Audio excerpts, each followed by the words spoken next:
Hi friends, welcome Sanjeevi டெக்ஸ். இன்றைக்கி நம்ம பார்க்க போகிற வீடியோ, நான் ஃபஸ்ட்டு தையல் கிளாஸ் போனப்போ எனக்கு ஃபஸ்ட்டு நேர் கட்டிங் தான் சொல்லி கொடுத்தாங்க. அந்த கட்டிங் வந்து ப்ளவுஸ் பிட்டை 4ஆக மடித்து நேர் கட்டிங் எப்படி பண்ணுறது அப்படிங்கிற ஒரு மெத்தட் தான். அந்த மெத்தடை வந்து இன்றைக்கி இந்த ப்ளவுஸ் வெட்டுறதுக்கு மூலமாக உங்கள் கூட நான் ஷேர் பண்ணிக்கிறேன்.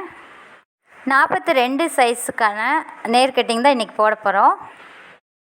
ப்ளவுஸோட ஒரு கரை பகுதியை இந்த மாதிரி மடிச்சுட்டு நம்ம ப்ளவுஸோட 42 சைஸுக்கு என்ன அகலம் தேவையோ அது போக எக்ஸ்ட்ரா 1 இன்ச்சோ 1.5 இன்ச் நம்ம எவ்வளோ விடுவோமோ அந்த அளவுக்கு மடித்து வச்சு அந்த கிளாத்தை அப்படியே நேராக வெட்டிக்கலாம். இப்போ வந்து நம்ம 42 சைஸு, ஸோ இதை வந்து 4ஆக டிவைடட் பண்ணும்போது 10.5 இன்ச் வரும். நான் கூட 1.5 இன்ச் சேர்த்து 12 இன்ச்சாகவே நான் அளவு எடுத்து இந்த மாதிரி வெட்டி எடுத்துக்கிறேன். 12 இன்ச் அகலத்துக்கு ப்ளவுஸோட இந்த கரையிலேருந்து அந்த கரை வரைக்கும் அந்த கிளாத் 2 ஒரே மாதிரி மடித்து வெட்டி எடுத்துக்கணும். இந்த மாதிரி வெட்டினதுக்கு மேலே அந்த பக்கம் இருக்கும் பார்த்திங்களா அந்த பீஸு, இது வந்து கைக்கான பகுதி. இதை வந்து நம்ம லாஸ்ட்டாக வெட்டிக்கலாம்.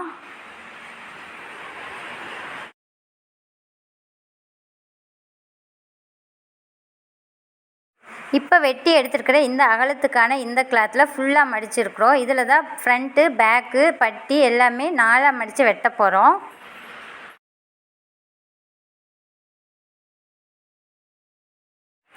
இந்த கரை பகுதி வந்து ஒரே மாதிரி இல்லாமல் எச்சு கம்மியாக இருந்துச்சுன்னா அதை ஃபஸ்ட்டு நேர் பண்ணிக்கலாம். நம்ம ஸ்ட்ரெயிட் லைன் போட்டு அதை வெட்டி நேர் பண்ணிக்கலாம்.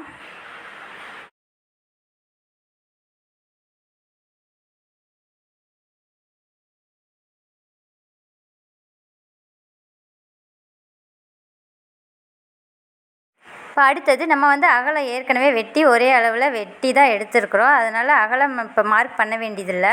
நம்ம வந்து ஸ்ட்ரெயிட்டாக மடித்து தைக்கிறதுக்காக 1 இன்ச் அளவுக்கு கீழே பாட்டம் மடித்து தைப்போம் இல்லையா, அதுக்காக 1 இன்ச் அளவுக்கு மார்க் பண்ணி நான் ஸ்ட்ரெயிட் லைன் போட்டிருக்கிறேன். அடுத்தது ப்ளவுஸோட ஹைட்டு. இந்த ப்ளவுஸுக்கு வந்து 14 அளவு ஹைட்டு, 1/2 இன்ச்சு சேர்த்து 14 வைக்கலாம். ஃபஸ்ட்டு இந்த மடிப்புக்காக அந்த கோட்லேருந்து 14 இன்ச்சு மார்க் பண்ணிவிட்டு 1/2 இன்ச்சு தையலுக்காக மேலே மார்க் பண்ணிக்கிறேன். இப்போ மொத்தம் 14. இதே அளவு அதுக்கு ஆப்போசிட்லேயும் மார்க் பண்ணி ஸ்ட்ரெயிட் லைன் போட்டுக்கலாம். இப்போ ஆப்போசிட்டில் டேப் வச்சு அளந்து பார்த்துட்டு கொஞ்சம் எச்சு கம்மியாக இருந்தால் அந்த புள்ளியை வந்து நேராக வச்சு மறுபடியும் ஒரு ஸ்ட்ரெயிட் லைன் போட்டுக்கலாம். அதாவது கரெக்டான அளவில் போடணும் இந்த கோடு, அப்போ தான் வந்து மடிக்கும்போது நேராக மடிப்பு வரும். அதுக்காக இப்போ அந்த கோட்டு மேலே ஸ்கேலை வச்சு மீதி இருக்கிற கிளாத்தை இப்படியே மேலே தூக்கி போடணும். மடிப்பு பகுதியெல்லாம் நேராக இருக்கிற மாதிரி போட்டு ஸ்கேலை எடுத்துகிட்டு மேலே ஸ்கேல்லே அப்படியே ப்ரெஸ் பண்ணிங்கன்னா கொஞ்சம் ப்ரெஸ் ஆன மாதிரி இருக்கும். இந்த பகுதி வந்து கரெக்டாக இருக்கணும். ஏன்னா இந்த பக்கம் தான் நம்ம கழுத்து பகுதி வெட்டுவோம். நம்மளுக்கு அது வந்து ஓப்பன் பகுதி. மடிப்பு பகுதியில் தான் நம்ம கழுத்து பகுதி, முன்கழுத்து பின்கழுத்து இறக்கெல்லாம் வெட்டுவோம். ஓப்பன் பகுதி வந்து சைடில். இப்போ இந்த மாதிரி மடித்து போட்டிருக்கிற இந்த பீஸில் தான் பின்பகுதி வந்து அடியிலையும் முன்பகுதி மேலேயும் வெட்ட போகிறோம். இப்போ பின்பகுதியில் மடித்து தைக்கிறதுக்காக 1 இன்ச் அளவுக்கு மார்க் பண்ணியிருக்கிறோம். அந்த கிளாத்தை விட்டுட்டு அந்த மார்க் பண்ணியிருக்கிற மார்க்லேயே நம்ம பண்ணிடலாம். அதாவது 14.5 இன்ச் ஹைட் இல்லையா, ப்ளவுஸோட கரெக்டான ஹைட்டு 14, 1/2 இன்ச்சு சேர்த்தி மார்க் பண்ணோம். அந்த 14 இன்ச்சை இந்த கிளாத்லேயும் நம்ம புள்ளி வச்சு மார்க் பண்ணிக்கலாம். இப்போ இந்த லைனை வந்து வெட்டி எடுத்துடலாம். இப்போ ஃப்ரண்ட்டுக்கும் பேக்குக்கும் நம்ம வெட்டியிருக்கிறோம் கரெக்டான ஹைட்டில். இந்த பீஸ் 1 இன்ச் வந்து இப்படி மடித்து தைச்சிருவோம். ஸோ இது 2 தான் கரெக்டான ஹைட்டு. இப்போ இதில் ஃப்ரண்ட்டு பேக் வெட்டலாம். மேலே இருக்கிறது தான் ஃப்ரண்ட்டு, மேலே இருக்கிற 2 பீஸ் வந்து ஃப்ரண்ட்டுக்கு, கீழே இருக்கிற அந்த 2 இது வந்து பேக் பீஸு.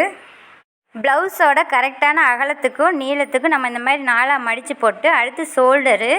இந்த ப்ளவுஸுக்கு 6 இன்ச் அகலத்தில் கழுத்தோட முன்கழுத்து அகலம் வந்து 3 இன்ச்சுக்கு மார்க் பண்ணியிருக்குது. அடுத்தது மேலே இருக்கிற கிளாத் வந்து ஃப்ரண்ட்டு, அதை மறந்துடக்கூடாது. அதனால் ஃப்ரண்ட்டில் முன்கழுத்து இறக்கம் எவ்வளவோ அந்த அளவுக்கு மட்டும் 6 இன்ச் அளவு இறக்கம், அந்த அளவு புள்ளி வச்சு நான் பாக்ஸ் போட்டுக்கிறேன்.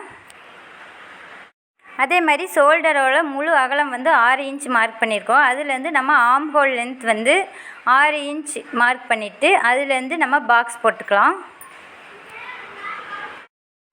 இதில் முன்பகுதி கழுத்து பின்பகுதி கழுத்து இறக்கம் வந்து மாறுபடும். இது அப்புறமா வரைஞ்சிக்கலாம். நம்ம வந்து ஆம் ஹோல் வந்து பேக்குக்கும் ஃப்ரண்ட்டுக்கும் ரெண்டுக்கும் ஒரே அளவு தான் வரும். அதனால் அதை ஃபஸ்ட்டு வரைஞ்சிக்கலாம். கார்னர்லேருந்து 1.5 இன்ச் இந்த மாதிரி மார்க் பண்ணி ஒரு வளைவு வரைஞ்சிக்கலாம். இப்போ இந்த அளவு ப்ளவுஸுக்கு வந்து கார்னர்லேருந்து நான் 1.5 இன்ச் மார்க் பண்ணி இந்த வளைவு வந்து வரைஞ்சிருக்கிறேன். இதுவே நீங்கள் அளவை பொறுத்து 2 இன்ச்சு கூட மார்க் பண்ணி வரையலாம். அது அளவு ப்ளவுஸை பொறுத்தது. அடுத்து முன் கழுத்து இறக்கத்துக்காக அந்த வளைவு வரைஞ்சிக்கலாம். இதுலேயும் ஒரு இன்ச்சு மார்க் பண்ணி நான் பெண்டு வரைஞ்சிருக்கிறேன். இப்போ நம்ம இந்த ஆம்கோல் வளைவு வரைஞ்சிருக்கோம் இல்லையா, அது ஃப்ரண்ட்டுக்கு பேக்குக்கு பொதுவான அளவில் வரைஞ்சிருக்கிறோம். முன்னாடி இருக்கிறது தான் ஃப்ரண்ட் பீஸு. ஸோ நம்ம எப்போயுமே முன்பகுதியில் ஒரு 1/2 இன்ச்சு உள்ளே தள்ளி இப்படி குடஞ்சி வெட்டணும். அப்போ தான் வந்து முன்பகுதியில் சுருக்கு இல்லாமல் இருக்கும். எப்போயுமே வந்து நம்ம எல்லா ப்ளவுஸ்லையும் இந்த மாதிரி முன்பகுதி குடஞ்சி வெட்டுறதுக்காக தான் ஒரு 1/2 இன்ச்சு உள்ளே தள்ளி மார்க் பண்ணியிருக்கிறேன். அடுத்தது மேல் பகுதி இந்த கிளாத்தை வந்து இந்த மாதிரி மடித்து விட்டுட்டு பேக் பீஸில் பின் கழுத்து இறக்கம் எத்தனை அப்படிங்கிறத நம்ம மார்க் பண்ணணும். 8 இன்ச் அளவுக்கு இந்த மாதிரி மார்க் பண்ணி, இப்போ மேலே வந்து கழுத்து பகுதி 3 இன்ச் அகலம் வச்சோம் இல்லையா, அதே அளவு இப்படி மார்க் பண்ணி நம்ம இப்போ வந்து நம்ம வெட்ட போகிறதில்ல, அதனால் மார்க் மட்டும் பண்ணிவிட்டு லாஸ்ட்டாக வெட்டும் போது அதை பாக்ஸ் போட்டு நம்ம வளைவு வரைஞ்சிக்கலாம். அடுத்தது மேல் பகுதி பீஸை சரிசமமாக வச்சுட்டு அடுத்து கப் ஷேப் முன்னாடி அந்த வளைவு வரைய போகிறோம். முன்பகுதி கரெக்டான இறக்கம் வெட்டியிருக்கோம் இல்லையா, அந்த இடத்துலேருந்து 2.5 இன்ச் கழுத்து பகுதியிலையும் 2 இன்ச் அந்த சைடு பகுதியிலையும் மார்க் பண்ணி ஒரு வளைவு வரையணும். இந்த வளைவு எந்த ஹைட்டில் வரணுன்னா, நம்ம கப் ஷேப்பு அளவு ப்ளவுஸில் ஹைட்டு அளந்துருப்போம் இல்லையா, அதாவது இந்த ப்ளவுஸுக்கு 13 இன்ச்சு. மேலே ஷோல்டர்லேருந்து இந்த மாதிரி 13 இன்ச் அளவுக்கு மார்க் பண்ணாலும் சொல்லி, அல்லது கீழேருந்து 1.5 இன்ச் அளவுக்கு இந்த மாதிரி புள்ளி வச்சாலும் ரெண்டும் ஒன்று தான். ஸோ இந்த 3 புள்ளியை இந்த மாதிரி வளைவு வரைஞ்சிக்கணும். இந்த வளைவு வரையும் போது நார்மலாக ப்ரஷ்ட்டு இருக்கிறவங்களுக்கு இந்த மாதிரி நல்லா நார்மலாக வரையலாம். இதுவே கொஞ்சம் பெரிய ப்ரஷ்ட்டாக இருந்துச்சுன்னா இன்னும் கொஞ்சம் வளைஞ்சு உள்ளே தள்ளி வரையலாம். அடுத்தது கப் ஷேப்போட அகலம் தெரியணும். அதுக்காக மேலே எத்தனை இன்ச் வச்சோமோ அதே அகலத்தையே இந்த இடத்துலையே வச்சுக்கலாம். மேலே கழுத்தோட அகலம் 3 இன்ச் வச்சோம் இல்லையா, அதே மாதிரி 3 இன்ச் மார்க் பண்ணிவிட்டு ஒரு இன்ச்சு பிடிச்சி தைக்கிறதுக்காக நம்ம மார்க் பண்ணியிருக்கிறோம். மொத்தம் 3 புள்ளி வச்சுருக்கோம். ஒரு இன்ச்சு பிடிச்சி தைக்கிறதுக்காக மார்க் பண்ணியிருக்குது. இப்போ அளவு ப்ளவுஸில் பேக் பீஸு ஃப்ரண்ட்டு கழுத்து இறக்கம் எல்லாம் மார்க் பண்ணியாச்சு. இப்போ வந்து பாடியோட கரெக்டான அகலத்துக்கு நம்ம மெஷர்மெண்ட் எடுத்து ஒரு மார்க் பண்ணிக்கலாம். இந்த ப்ளவுஸ் பார்த்திங்கன்னா 42 சைஸு. இதை 4 டிவைடேட் பண்ணும்போது 10.5 வரும். அந்த 10.5 கரெக்டான அளவு அதை மார்க் பண்ணி அந்த 2 சைடு பகுதியிலையும் அந்த மார்க்கை வந்து நேர்கோடு போட்டு வச்சுக்கலாம். மீதி இருக்கிற கிளாத் வந்து எக்ஸ்ட்ரா கிளாத்து. அதில் வந்து நம்ம எக்ஸ்ட்ரா தையல் போடுறதுக்கான பகுதி. ப்ளவுஸுக்கு முன்பகுதி பின்பகுதியில் எல்லா மார்க்கு பண்ணதுக்கு மேலே நம்ம வெட்டி எடுத்துக்கலாம். இந்த மாதிரி வெட்டும்போது நம்ம ஆம் ஹோல் ரவுண்டு முன்பகுதியில் குடஞ்சி 1/2 இன்ச் உள்ளே தள்ளி போட்டிருக்கிறோம். மேல் பகுதியில் இருக்கிறது தான் பேக் பீஸ்க்கானது. அதனால் ஃபஸ்ட்டு மேல் பகுதியில் போட்ட அந்த பேக் பீஸ்க்கான ரவுண்டை ஃபஸ்ட்டு 2 பீஸ்க்கும் ஒரே மாதிரி வெட்டி எடுத்துக்கலாம். இந்த ஆம் ஹோல் ரவுண்டு வெட்டினதுக்கு மேலே இந்த சைடில் மார்க் பண்ணியிருக்கிறோம் கரெக்டான அளவில் அந்த 10.5 இன்ச்சுக்கு ஒரு சிசர் கட் போட்டு நம்ம அடையாளப்படுத்திக்கலாம். இப்போ அடுத்து பார்த்திங்கன்னா மேல் பகுதியில் மடித்த துணி தான் வந்து ஃப்ரண்ட்டு. ஸோ அந்த பீஸை மட்டும் இப்படி தூக்கி முன்பகுதி கழுத்து இறக்கத்தை வெட்டியிருக்கலாம். முன்கழுத்து இறக்கம் வந்து 6 இன்ச் வச்சு நம்ம வளைவு ஏற்கனவே வரைஞ்சதில் நம்ம வெட்டியாச்சு. அடுத்து வந்து நம்ம பின் கழுத்து இறக்கம் வந்து மார்க் பண்ணி வச்சுருக்குறோம்.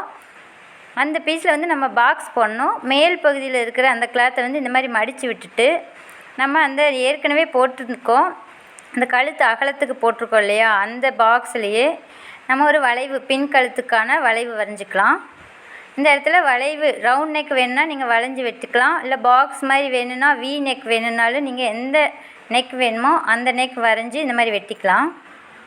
பின்கழுத்து முன்கழுத்து இறக்கம் வெட்டினதுக்கு மேலே ஷோல்டர் பகுதியில் இந்த பகுதி வந்து ஜாயிண்டாக இருக்கும் 4ஆக மடித்ததுனால.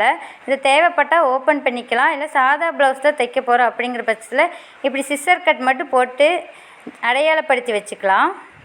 அடுத்தது வந்து மேல் பகுதியில் இருக்கிற கிளாத்தில் மட்டும்தான் நம்ம வெட்டணும். அதாவது மேல் பகுதியில் இருக்கிற கிளாத்து தான் கப் ஷேப் மார்க்கு. அதனால் மேல் பகுதியில் அந்த கப் ஷேப் ரவுண்டை மட்டும் வெட்டிக்கலாம். இப்போ நம்ம ப்ளவுஸு பீஸை 4ஆக மடித்து முன்பகுதி பின்பகுதி எல்லாம் மார்க் பண்ணி வெட்டியாச்சு.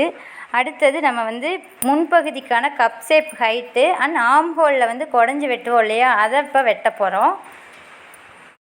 ஃபஸ்ட்டு நம்ம கப் ஷேப்க்கான டாட் பிடிக்கணும். டாட்டுக்கான ஹைட் என்னங்கிறத இப்போ மார்க் பண்ணி நம்ம சிசர் கட் போட்டு வச்சுக்கலாம். 2.5 இன்ச் அளவுக்கு மார்க் பண்ணியிருக்குங்க. ஸ்ட்ரெயிட்டாக இந்த மாதிரி மார்க் பண்ணும்போது ஸ்ட்ரெயிட்டாக பண்ணணும். அந்த புள்ளி வந்து நேராக வைக்கணும்.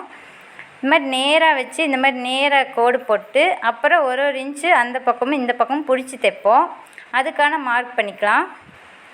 இப்போ மார்க் பண்ணதுக்கு மேலே அடுத்து ஆர்ம் ஹோல் வந்து முன்னாடி வந்து குடஞ்சி வெட்டுவோம் இல்லையா, அதை வந்து வெட்டி எடுத்துக்கலாம். நம்ம ஏற்கனவே மார்க் தான் வச்சுருக்குறோம். அந்த இடத்த மட்டும் குடஞ்சி வெட்டிக்கலாம். இந்த மாதிரி 4ஆக மடித்து வெட்டும்போது ப்ளவுஸோட முன்பகுதியை மட்டும் கரெக்டாக எடுத்து இந்த மாதிரி குடஞ்சி வெட்டணும். அதே சமயம் நம்ம வெட்டி முடித்ததுக்கு மேலும் கழுத்து பகுதியில் இந்த மடிச்சிருக்கோம் இல்லையா, மடிப்பு பக்கம், இது ரெண்டும் நேராக இருக்குதா அப்படின்னு பார்த்துக்கணும். அதே மாதிரி சைடில் எச்சு கம்மி இல்லாமல் இருக்கணும். இது வந்து கீழ்ப்பகுதியில் மடித்து தைக்கிறதுக்காக 1 இன்ச் மார்க் பண்ணியிருக்கிறோம். இப்போ எல்லாமே மார்க் பண்ணி ஃப்ரண்ட்டு பேக் எல்லாம் வெட்டியாச்சு. நம்ம செக் பண்ணிக்கணும், முன்பகுதியெல்லாம் குடஞ்சி வெட்டியிருக்கோமா, பின்கழுத்து முன்கழுத்து இறக்கம்லாம் அந்தந்த பகுதியில் வெட்டியிருக்கோமா நம்ம செக் பண்ணிக்கணும். அடுத்தது பட்டி வெட்ட போகிறோம். ஹைட்லேருந்து வெட்டி எடுத்தோம் பார்த்திங்களா, அந்த மீதி கிளாத்து தான் இது. இந்த பகுதியில் தான் வந்து பட்டி வெட்ட போகிறோம். இந்த பட்டியை வந்து கீழே மடித்து தைக்கிறதுக்காக 1/2 இன்ச் அளவுக்கு மார்க் பண்ணி ஸ்ட்ரெயிட் லைன் போட்டுக்கலாம்.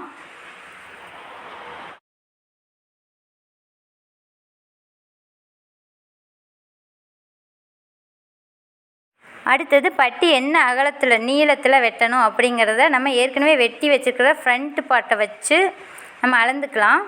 அதாவது ஃப்ரண்ட் கப் ஷேப்புக்காக எடுத்துருக்கோம் இல்லையா, அந்த 3 இன்ச்சு மார்க்லேருந்து அந்த பக்கத்துலேருந்து இந்த பாயிண்ட் வரைக்கும் இருக்கிற நீளத்தையே அளந்து 2ஐயும் கூட்டிக்கலாம். நடுவில் இருக்க இந்த பிடிச்சி தைக்கிற பகுதியை வந்து கழிச்சிக்கலாம். அது வந்து பிடிச்சி தைச்சிருவோம் இல்லையா, அதனால் அந்த பிடிச்சி தைச்சதுக்கு அந்த பக்கமும் இந்த பக்கம் இருக்கிற நீளத்தை அளந்துக்கலாம். 10 இன்ச் வருது. அந்த 10 இன்ச்சை வந்து அந்த நீளத்துக்கு மார்க் பண்ணிக்கிறேன். அடுத்து பட்டியோட ஹைட்டு இந்த இடத்துல 2.5 வச்சோம். அப்போ இந்த பட்டியில் வந்து ஜாயின் பண்ணும்போது 1/2 இன்ச் தையலுக்காக சேர்த்து 3 இன்ச் அளவுக்கு இந்த மாதிரி மார்க் பண்ணிக்கலாம். அதே மாதிரியே பட்டியோட சைடு பகுதியில் இங்கே 2 இன்ச்சு புள்ளி வச்சோம். அதேமாதிரி இந்த பக்கம் 2.5 இன்ச் அளவுக்கு 1/2 இன்ச் தையலுக்காக சேர்த்து புள்ளி வச்சுட்டு இப்போ அந்த பக்கம் 2.5, சைடு பகுதியில் வந்து 2.5, கழுத்து பகுதியில் 3 இன்ச் புள்ளியிலேருந்து அந்த 2.5 இன்ச் புள்ளிக்கு இந்த மாதிரி ஒரு வளைவு வரைஞ்சிக்கலாம். இப்போ மார்க் பண்ண பட்டியை வெட்டி எடுத்துக்கலாம்.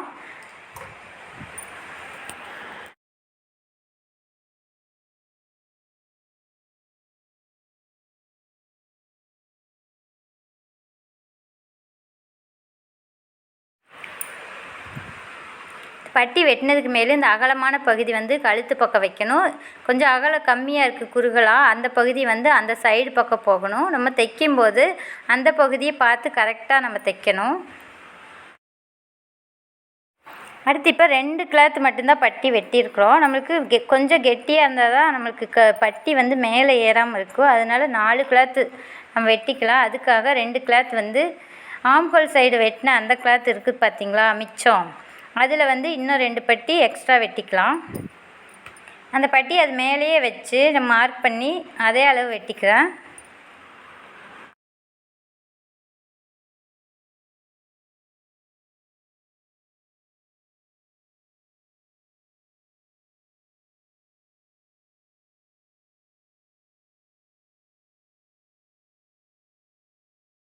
இப்போ நம்ம ஃப்ரண்ட் பீஸு பேக் பீஸு பட்டி எல்லாம் வெட்டியாச்சு. அடுத்து இந்த கழுத்து பகுதியில் வெட்டின அந்த கிளாத் இருக்குது பார்த்திங்களா, அந்த மாதிரி ரவுண்டாக நீளமாக இருக்கும்.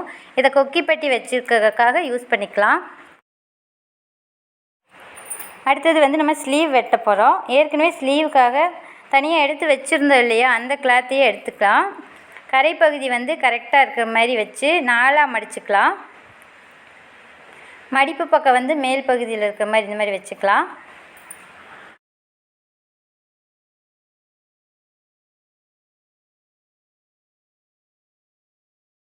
மடிப்பு பக்கம் மேல் பகுதியில் இருக்கிற மாதிரி இந்த மாதிரி வச்சுட்டு உள்ளே 2ஆவதாக மடிச்சிருக்கோம் இல்லையா, அந்த துணி கரெக்டாக உள்ளே வரைக்கும் ஃபிட் ஆகிருக்குதான்னு பார்த்துக்கோங்க. அது கொஞ்சம் கீழே இறங்கியிருந்தால் 2 கைக்கும் ஷேப் மாறும், அதனால் அதை செக் பண்ணிக்கலாம். இப்போ மடிப்பு பக்கம் மேல் பக்கம் வச்சுருக்கோம் இல்லையா, அந்த பக்கம்தான் கையோட நீளம் மார்க் பண்ணணும். அதுக்கு முன்னாடி வந்து நம்ம 1/2 இன்ச்சு மடித்து தைக்கிறதுக்காக மார்க் பண்ணிக்கலாம். மடித்து தைக்கிறதுக்காக 1/2 இன்ச்சு இந்த மாதிரி ஸ்ட்ரெயிட் லைன் போட்டு அந்த லைன்லேருந்து கையோட நீளம் என்னவோ அந்த நீளத்தோட ஒரு 1/2 இன்ச்சு தையலுக்காக கூட்டி மார்க் பண்ணியிருக்குது. 8.5 இன்ச்சு மார்க் பண்ணியிருக்குது. கையோட அகலம் வந்து 6 இன்ச்சு, அதையும் நம்ம மார்க் பண்ணிக்கலாம். அதுலேருந்து ஒரு 2 இன்ச்சு அளவுக்கு புள்ளி வச்சு இந்த அளவுக்கு நம்மளுக்கு கிளாத் இருந்தால் போதும் இந்த கைக்கு. அடுத்து கையோட வளைவு வரையணும் இல்லையா, அதுக்காக கையோட அந்த வளைவு பகுதியிலேருந்து 3 எந்த பகுதியில் வளைவு வரைய போகிறோமோ அந்த பக்கம் மார்க் பண்ணியிருக்கோம்ல, அங்கேருந்து 3 இன்ச் புள்ளி வச்சு ஸ்ட்ரெயிட்டாக கோடு போட்டுக்கணும். இந்த கோட்டு பகுதியில் தான் வந்து வளைவு வரையணும். இப்போ ப்ளவுஸோட அகலம் 6 இன்ச்சு. இந்த டேப்பை அப்படியே நகர்த்திட்டு நம்ம ஏற்கனவே போட்டிருக்கோம் பார்த்தீங்களா கோடு, அதில் வந்து டேப்பை நேராக வச்சு இங்கே 6 இன்ச்சுனால் இங்கே ஒரு 7 இன்ச்சு மார்க் பண்ணிக்கலாம். குட்டை கையாக இருந்தால் 6.5 இன்ச்சு மார்க் பண்ணால் போதும். நீள கையாக இருந்தால் 1 இன்ச்சு எக்ஸ்ட்ரா வச்சு 7 இன்ச்சு மார்க் பண்ணியிருக்குது. மேலேருந்து இப்போ மார்க் பண்ண புள்ளிக்கு தான் வளைவு வரையணும். ஸ்ட்ரெயிட்டாக என்னால் வளைக்க தெரியல அப்படிங்கிறவங்க இந்த மாதிரி கோடு போட்டு அப்புறமா வளைவு ஒவ்வொரு ஸ்டெப்பாக வரையலாம். இப்போ அந்த கோடு போட்டோம் இல்லையா, அந்த கோடு எவ்வளோங்கிறத அளந்து அந்த கோட்டுக்கு சென்ட்ரு புள்ளியை வச்சுக்கலாம். 8 இன்ச்சுனா 4 இன்ச் அளவுக்கு புள்ளி வச்சுருக்குது.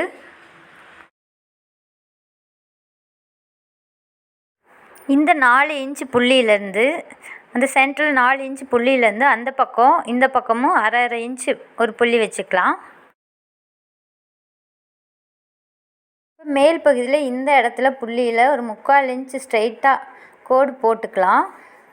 ஏன்னா அந்த 3/4 இன்ச்சு ஸ்ட்ரெயிட்டாக கொண்டு வந்துட்டு தான் அடுத்து இந்த 1/2 இன்ச்சு அந்த புள்ளி வச்சுருக்கோம் இல்லையா, அந்த புள்ளி வழியாக வந்து கீழ்ப்பகுதியில் இந்த மாதிரி 1 இன்ச்சு வச்சு அந்த 1 இன்ச்சில் இந்த மாதிரி ஜாயின் பண்ணணும். அதாவது மேலேருந்து 3/4 இன்ச்சு நேராக வந்து அந்த புள்ளி வழியாக கொண்டு வந்து கீழே இந்த மாதிரி வளைஞ்சு கொண்டு வரணும். அடுத்தது முன்பகுதி கைக்கு குடஞ்சி வெட்டுவோம் இல்லையா, அதை வந்து மார்க் பண்ண போகிறோம். மேலே 3/4 இன்ச்சுக்கு இப்போ நேராக கொண்டு வந்தோம்ல, அதே மாதிரி கொண்டு வந்துட்டு 1/2 இன்ச் அந்த கோடு புள்ளி இருக்கு இல்லையா, அது வழியாக இந்த மாதிரி ஸ்ட்ரைட்டாக வளைச்சி கொண்டு வரணும். அடுத்து நம்ம கரெக்டான அளவுக்கு இந்த மாதிரி மார்க் பண்ணிக்கலாம். 6 இன்ச்சுக்கு இந்த சைடு 7 இன்ச்சுக்கும் நம்ம ஸ்ட்ரெயிட்டாக கோடு போட்டாச்சு. அடுத்து எக்ஸ்ட்ரா கிளாத்துக்காக 1 இன்ச்சு மார்க் பண்ணிவிட்டு அதையும் நம்ம ஸ்ட்ரெயிட்டாக லைன் பண்ணிக்கலாம். அவ்வளோதான், கையில் எல்லாமே மார்க் பண்ணியாச்சு. அடுத்து நம்ம வெட்டி எடுத்துக்கலாம். இந்த எக்ஸ்ட்ரா 1 இன்ச்சு கிளாத் விட்டுருக்கோம் இல்லையா, அந்த கோட்லேருந்து வெட்டிக்கலாம். இந்த மாதிரி ஸ்ட்ரெயிட்டாக வெட்டிட்டு அடுத்து வளைவு வெட்டும் போது கொஞ்சம் கவனமாக வெட்டணும். அதாவது இந்த பெரிய வளைவு இருக்கு இல்லையா, இந்த வளைவை ஃபஸ்ட்டு வெட்டணும். இந்த வளைவு வந்து பேக் பீஸுக்கு. இந்த வளைவு வெட்டி முடித்தோடனே மேலே வந்து சென்டருக்கு ஒரு சிசர் கட்டு நம்ம அடையாளப்படுத்திக்கணும். அடுத்து அந்த 4 பீஸை இந்த மாதிரி 2 பீஸாக இப்படி ஓப்பன் பண்ணி முன்கழுத்து கைக்கு வந்து குடஞ்சி வெட்டுறதுக்காக நம்ம ஏற்கனவே மார்க் பண்ணியிருக்கோம். அந்த 1/2 இன்ச்சு புள்ளியில் இந்த மாதிரி பெண்டு வரைஞ்சி வச்சுருக்கோம் இல்லையா, அதை வந்து வெட்டிடலாம். இப்போ முன்பகுதிக்கு ஷேப் எடுத்தாச்சு. பின் கை வளைவு விட ஒரு 1/2 இன்ச்சு முன் கை வளைவு வந்து கொஞ்சம் உள்ளே தள்ளி வெட்டியிருக்கிறோம். இந்த மாதிரி குடஞ்சி வெட்டினா தான் ஷோல்டர்லேருந்து இந்த கை ஆம்ஹோல் கிட்ட துணி தூக்கிட்டு இல்லாமல் கரெக்டாக இருக்கும். ஃபஸ்ட்டு நம்ம ப்ளவுஸோட அகலத்துக்கு தகுந்த மாதிரி கிளாத்தை மடிச்சுட்டு அப்புறம் ஹைட்டு மார்க் பண்ணி அந்த கிளாத்தை வந்து 4ஆக மடித்து அதில் ஃப்ரண்ட்டு பேக்கு எல்லாமே மார்க் பண்ணி வெட்டியாச்சு. அடுத்தது ஸ்லீவ் வெட்டணும். அதுக்கு தகுந்த பட்டி அப்புறம் கொக்கி பட்டிக்கான பீஸு எல்லாமே நம்ம ரெடி பண்ணியாச்சு. இந்த பீஸ் வந்து நம்ம கழுத்து பைப்பிங் வைக்கிறதுக்காக யூஸ் பண்ணிக்கலாம். அவ்வளோதான், 42 சைஸ் ப்ளவுஸ் வந்து வெட்டியாச்சு. இந்த மாதிரி 4ஆக மடித்து நேர் கட்டிங் போடும்போது இன்னும் ரொம்பவுமே ஈஸியாக இருக்கும். இந்த வீடியோ பார்த்து இதே மாதிரி நீங்களும் கட் பண்ணி பாருங்கள். உங்களுக்கு சரியாக வருதா அப்படிங்கிறத எனக்கு கமெண்ட்ஸில் சொல்லுங்கள். இந்த வீடியோ உங்களுக்கு ரொம்ப யூஸ்ஃபுல்லாக இருந்துச்சுன்னா லைக் பண்ணி நம்ம சேனலை சப்ஸ்கிரைப் பண்ணி சப்போர்ட் பண்ணுங்கள் ஃப்ரெண்ட்ஸ். தேங்க்யூ.